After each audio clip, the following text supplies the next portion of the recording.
September 26, Friday, no? As announced, merong our signal number 2 today.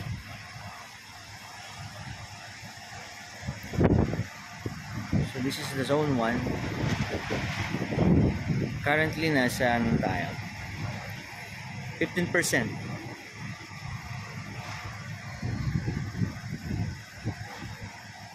Ang target natin ay accomplishment natin nasa 12, so may 3% tayong slippage, no?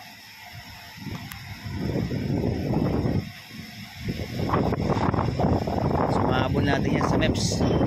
Structural, okay tayo.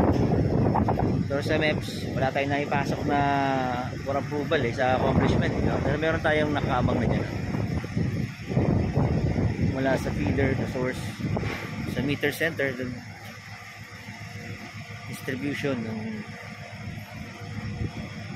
para sa mga wiring, yung mga pipes natin puntang duct bank, and then plumbing.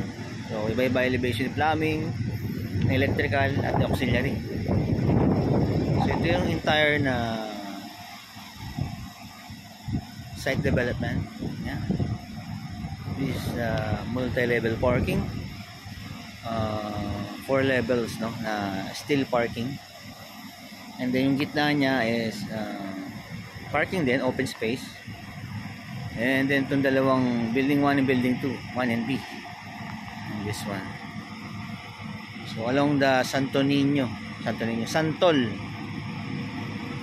Santa Mesa, ito yung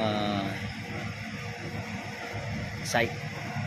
So this will become Dali, and the center is the Easy Mart, and the rest open pa for leasing. So cheese!